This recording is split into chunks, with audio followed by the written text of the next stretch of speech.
안녕하십니까. 오늘 5월 19일 수요일입니다. 오늘도 하나님께서 여러분과 함께 하시기를 주님의 이름으로 축복합니다. 오늘 주시는 말씀은 잠언 10장 18절에서 32절 말씀입니다. 오늘 본문도 악인과 의인, 하나님을 경외하면서 사는 지혜로운 사람과 하나님의 지혜를 멸시하고 거절하는 미련한 사람, 어리석은 사람, 이 두 사람을 내세워서 대조시키면서 어떻게 살아야 되는지를 교훈하고 있습니다. 잠언의 말씀이 단락을 구분하기가 굉장히 어렵다고 말씀을 드렸죠. 한 구절 속에도 주제가 한두 개 이상 나오는 경우도 있고, 그러니 단락을 나누기가 굉장히 어렵습니다. 하지만 그야말로 잠언의 주제가 여호와 하나님을 경외하는 것이 지식의 근본이다. 그렇게 사는 것이 지혜다. 정직하게, 지혜롭게, 경건하게, 겸손하게, 공의롭게 살아가는 것, 이런 것들이 계속해서 이제 주제를 이루고 있습니다.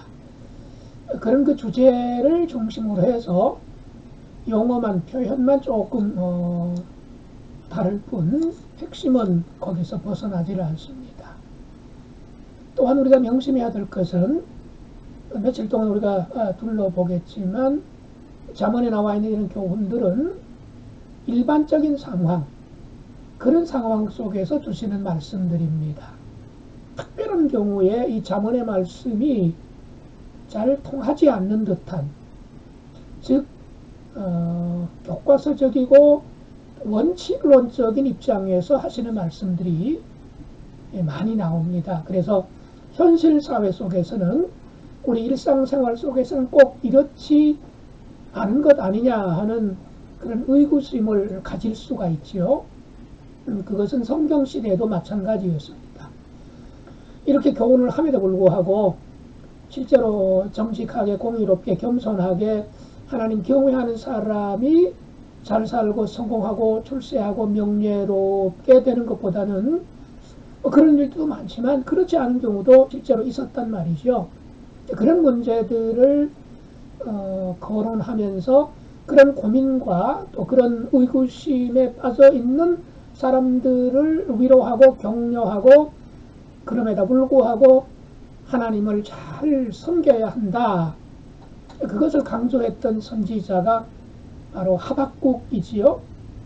그리고 알 수 없는 고난, 정말 믿음으로 신앙으로 살아감에도 불구하고 집안의 우환이, 고난이, 역경이, 어려움이 닥치는 경우 많지 않겠습니까?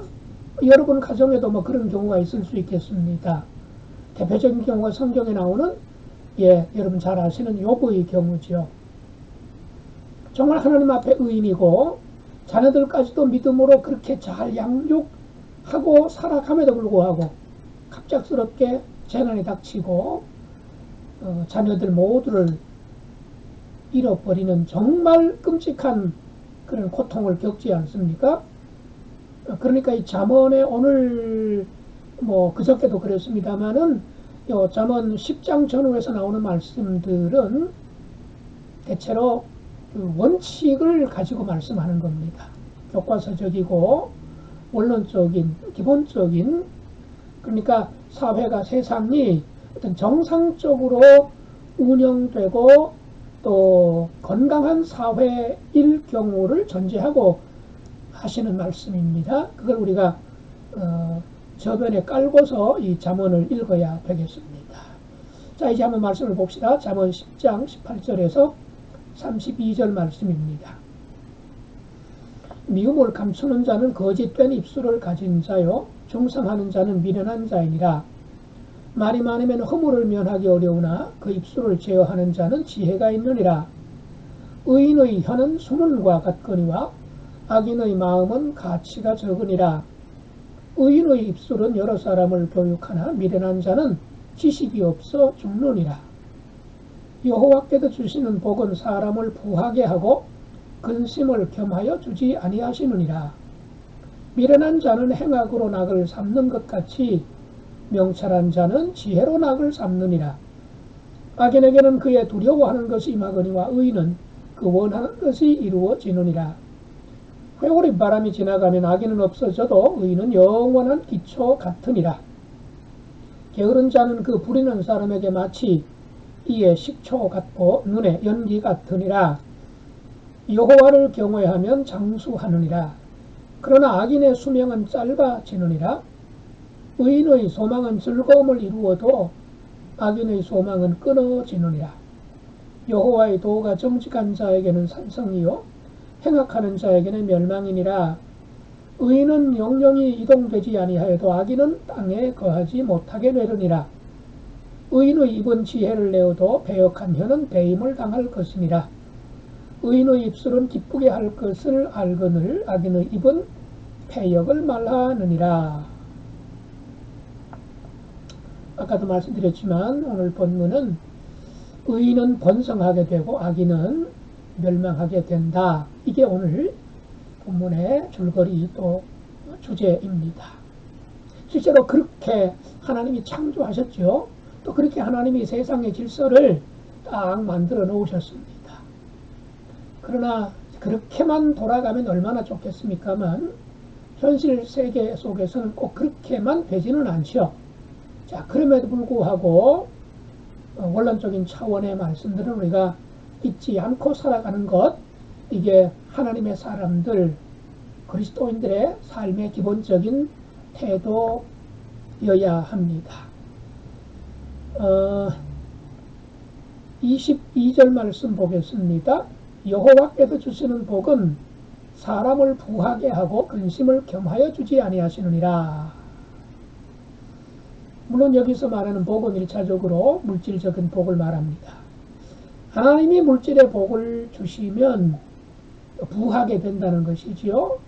그리고 하나님이 주시는 복은, 하나님으로부터 오는 물질의 복은 근심이 따라오지 않는 복이라는 것이요. 왜요?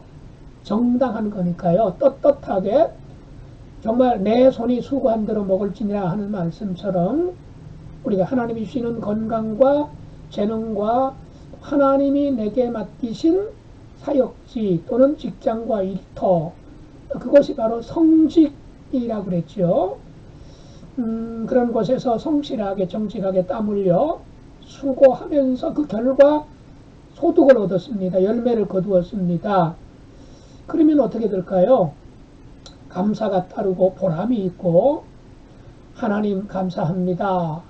하나님이 복 주셨네요. 그렇게 반응하지 않겠습니까?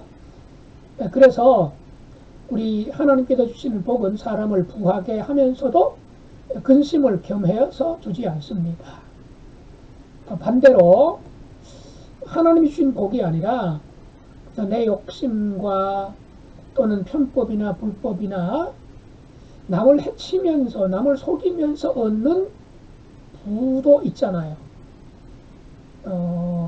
부조리와 편법과 비리와 불법을 저질러서 투자보다는 투기에 힘을 쏟을 때에 그야말로 돈을 많이 얻을 수가 있죠. 정직한 수고보다도 훨씬 더 짧은 기간에 많은 부를 획득할 수가 있습니다. 그러나 그것이 뭐 끝까지 숨겨지는 경우도 있을 수 있겠습니다만은, 그렇다 할지라도 양심이 찔리겠지요. 잠자리에 누워서도 마음이 영 불편할 겁니다. 물론 그것도 이제 양심의 화인을 맞게 되면 무뎌지고 한두 번이 아니라 계속해서 그렇게 살아가는 경우에는 그걸 뭐 자연스럽게 생각하니까 큰 찔림도 없겠다 하는 생각이 들기도 합니다. 그러나 참 그 인생이 얼마나 안타깝습니까? 정말로 그보다 불행한 사람이 또 있을까 할 정도입니다. 어쨌든 하나님이 주시는 물질의 복은 근심을 겸하여 주지 않는다. 아울러 이것은 하나님이 주시는 복을, 물질의 복을 하나님이 주셨으니까, 내가 노력해서 수고해서 벌었으니까 이건 뭐 내 거다, 내 마음대로 사용한다, 나만 먹고 나만 누리며 산다, 이것도 아니지 않습니까? 감사함으로 받고 어려운 주변의 이웃들을 생각하면서 나누어주고 베풀어주고, 그래서 주변 이웃들과 함께 내가 번 그 물질과 부를 공유하면서 분배하면서 함께 지낼 수 있다면 이 얼마나 큰 복이 되겠습니까? 그래서 우리가 전도하고 복음 전하고 믿음을 보여주면서 사는 것도 참 귀하지만, 동시에 우리의 노력과 땀과 수고의 결실로 얻은 물질을 내가 그것을 쓸 뿐만 아니라 나보다 좀 어려운 이들을 돕는 데에 쓴다면 이건 정말로 복음 전하는 것 이상의 하나님을 기쁘시게 하는, 또 성경적인 말씀대로 살아가는 그리스도인의 삶의 모습이 될 것입니다. 그 다음 18절 19절에요. 미움을 감추는 자는 거짓된 입술을 가진 자다 그랬습니다. 이게 무슨 얘기냐? 사실 속으로는 굉장히 미워해요. 싫어해요. 복수하고 싶어요. 또는 함정에 빠뜨리고 싶어요. 그런데 정작 그 사람 앞에서는 미움을 드러내지 않아요. 아주 웃는 얼굴로 사랑하는 척, 도와주는 척, 친절한 척, 안 그런 척 하는데, 돌아서면 다른 사람에게 가서는 내 흉을 본다든가 나를 이간질한다든가, 이른바 여기서는 이 말하고 저기서는 저 말하고, 그런 사람들을 두고 하는 얘기예요. 미움을 감추는 자는 거짓된 입술을 가진 자요, 중상하는 자는 미련한 자이니라. 예, 한 입 가지고 두 말 하지 말라는 거죠. 자, 오늘도 이 언어에 대해서 18절 19절에서 계속 어떻게 살아가야 될까를 말씀합니다. 19절, 말이 많으면 허물을 면하기 어려우나 그 입술을 제어하는 자는 지혜가 있느니라. 의인의 혀는 수능과 같거니와 악인의 마음은 가치가 적으니라. 의인의 입술은 여러 사람을 교육하나 미련한 자는 지식이 없어 죽느니라. 우리가 어떤 말을 하고 살아가느냐, 정말 중요하다는 거지요. 예, 야고보서도 우리의 언어, 혀, 입, 이걸 굉장히 강조하지 않습니까? 입은, 혀는 작지만 그 작은 혀 때문에 큰 화를 불러오기도 하고, 그냥 불을 질러서 산을 태워버리고, 그런 악행을 남에게 손해를 끼치는 경우도 상당히 많지 않습니까? 언어 생활, 특별히 우리 그리스도인들 오래전부터 참 그런 좀 불편한 얘기들 우리가 많이 듣지 않았나요? 예수쟁이들 말은 잘한다. 심지어는 예수쟁이들 물에 빠지면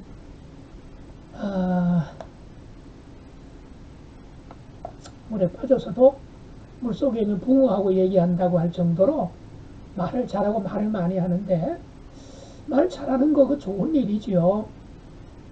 잘한다라는 개념은 표현력이 좋다는 말도 되겠지만, 유익한 말, 필요한 말, 감싸주고 덮어주고 이해하고 또 내 말을 듣는 사람들에게 힘을 불어넣어주는, 기분을 업시켜주고 또 용기를 얻게 하는, 위로받게 하는, 도움을 받게 하는, 나 때문에 충전되는 그런 말 아니겠습니까? 예, 오늘도 우리가 누군가를 만나면 말을 하게 되는데, 예, 말이 많으면 허물을 면하기 어렵다. 입술을 제어하는 자가 지혜롭다. 의인의 혀는 순은과 같다. 그만큼 말 한마디에 천냥빚을 갚는다는 이야기도 있지만, 우리의 혀가, 우리의 말이 얼마나 가치 있는 말을 많이 하느냐, 예, 이거를 우리가 기억하면서 살았으면 좋겠습니다. 반면에 23절부터 25절까지 보면 미련한 자, 또 지혜로운 자, 또 대조하고 있죠. 미련한 자는 행악으로 남을 삼는다. 못된 짓 하면서 그게 즐겁다는 거죠. 그러니까 남 안 되게 하는 것, 남 못 살게 구는 것, 남 망하게 하는 것이 인생의 재미라고 생각하는 것. 참 그야말로 악인의 끝판왕 같기도 합니다. 반대로 명철한 자는 지혜로 낙을 삼는다. 이렇게 살아가면 미련한 자 악인은 결국에는 두려움이 찾아오게 되겠죠. 종말에는 그가 비참하게 되겠지요. 그리고 25절에 따르면 그런 사람은 회오리바람이 불어오게 되면 사라지는 덤불과 같다는 얘기예요.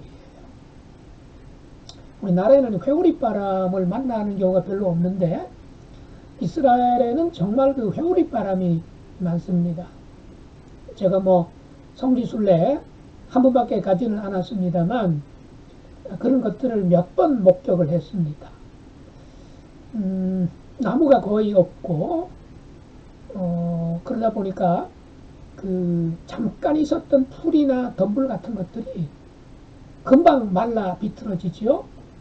그리고 그것이 바람이 불면 막 뭉쳐져서 그 평평한 땅에, 마른 땅에 막 굴러갑니다. 회오리 바람이 불면 곳곳에서 그런 것들이 막 보여요. 금방 날아가 버립니다. 근데 그 회오리 바람이 물론 그 미국 같은 데서 생기는 토네이도와는 뭐 비교할 수 없을 만큼 그렇게 큰 바람은 아니지만 곳곳에서 자주자주 발생합니다. 자, 그러니까 악인, 미련한 사람, 이런 사람들 곳곳에서 그런 그 바람을 만나게 되고 쉽게 날아가 버리고 사라져 버린다는 말씀이지요. 마치 모래 위에 지은 집, 창수가 나면 그냥 끝나 버리지 않습니까? 그것처럼 미련한 사람, 악인은 그렇게 될 수밖에 없다. 설사 이 땅에서 그렇지 않더라도 마지막 하나님 앞에서 그렇게 사라지게 될 거다 하는 말씀을 하고 있습니다. 그 다음에 27절에 보면 여호와를 경외하면 장수한다. 그러나 악인의 수명은 짧아진다. 자, 이것도 평상시 우리의 느낌으로 보면 꼭 그렇지만도 않지 않습니까?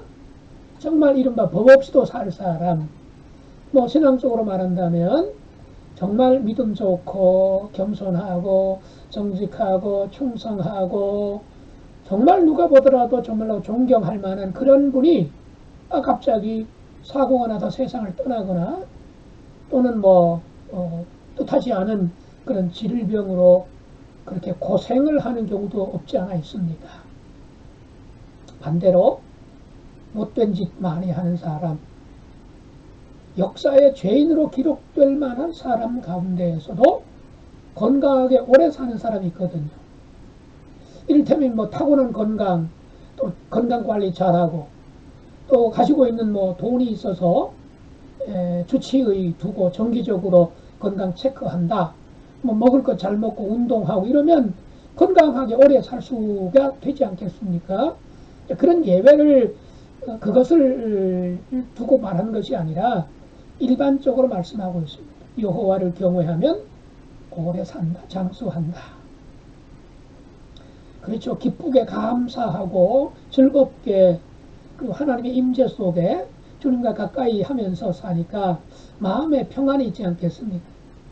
그러니 깊이 잠들 수 있고 음식 맛이 맛있고요. 이 성경 시대에는 뭐 약을 먹는다든가 건강 체크 또는 뭐 식이요법 이런 것들은 전혀 상상도 할 수 없었던 시대이지요. 그리고 그 당시에는 평균 수명이 굉장히 짧았습니다.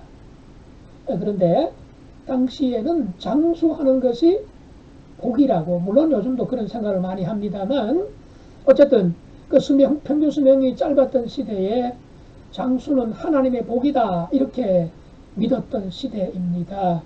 그래서 여호와 경외하면 장수한다.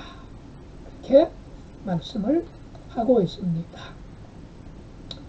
자, 그 밖에도 뭐 여러 가지 주제의 말씀들이 오늘 본문에 나옵니다만 다 살펴볼 수는 없고요. 오늘 그 말에 대해서 18절부터 21절까지 좀 강조하는데, 다윗이 그 시편에서 고백했던 것 여러분 잘 아시겠지요? 시편 141편 3절에 내 입의 파수꾼을 지키시고 내 입술의 문을 지키소서 했습니다. 즉 내가 내 마음대로 말을 꺼낼 때에 실수할 만한 말, 또는 남에게 아픔을 주고 남을 힘들게 하는 말, 즉 하나님이 별로 좋아하지 않으실 만한 그런 말이 내 입 밖으로 나오려고 할 때에 하나님 내 입술에 파수꾼을 좀 세워주십시오. 즉 밖으로 나가지 못하게 해주십시오 라고 기도하는 다윗입니다. 적극적으로는 시편 19편 14절에 내 입의 말이 주께 연락되기를 바라나이다 라고 기도하지요. 여러분 기도할 때에 상스러운 기도 해보셨습니까? 남을 저주하고 욕하고 비난하고 흉보는 그런 내용으로 기도해 보신 적 없으시잖아요. 일반적으로 내가 하는 말이 마치 하나님께 드리는 기도 같은 말, 정제되고 걸러지고 겸손하고 신앙적인, 하나님이 지금 내가 하는 대화 바로 옆에, 누구를 흉보는 자리에 하나님이 지금 옆에 계신다. 지금 하나님께서 내 하는 말을 기도처럼 듣고 계신다. 이런 생각을 가지고 살아간다면 정말 우리의 언어 생활은 그것보다 더 좋은 경건한 생활이 없겠지요. 저도 이런 부분 뭐 자신은 없습니다만 우리 모두가 언어 생활, 입술, 혀 조심하고 또 조심할수록 하나님을 기쁘시게 하는 것 아니겠습니까? 기도하십시다. 하나님 아버지, 오늘도 악인과 의인, 미련한 자와 지혜로운 자의 삶의 태도에 대해서 말씀을 함께 나누었습니다. 세상에 여러 가지 사람들이 여러 모습으로 살아갑니다만 하나님이 주시는 말씀을 원칙으로 삼고 철칙으로 삼아서 말에나 일에나 삶에 정말 정직한 사람답게, 지혜로운 사람답게 하나님을 경외하는 사람으로 살아갈 수 있도록 도와주시옵소서. 예수님 이름으로 기도드리옵나이다. 아멘.